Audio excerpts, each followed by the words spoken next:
Konstituimi i kuvendit dje u pamundësua sepse partitë opozitare PDK, LDK, Lista Sërbe dhe AK nuk votuan për verifikimin e mandatëve të tyre si deputet.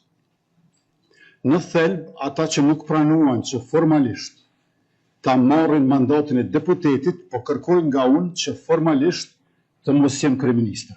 Krahas përmbushjes së mandatit të plot qeverisës, që na vë në një rol kujdestar, deri në formimin e qeverisë së re, unë në emër të kabinetit qeveritar, dje jam drejtuar Kuvendit Republikës sonë me një letër përmes së cilës e kam njoftuar për statusin e qeverisë sonë pas datës 23 mars 2025 dhe për dorëheqjen time nga posti ekzekutiv, veçse efektiv nga ajo datë dhe sipas kushtetutës dhe ligjeve në fuqi.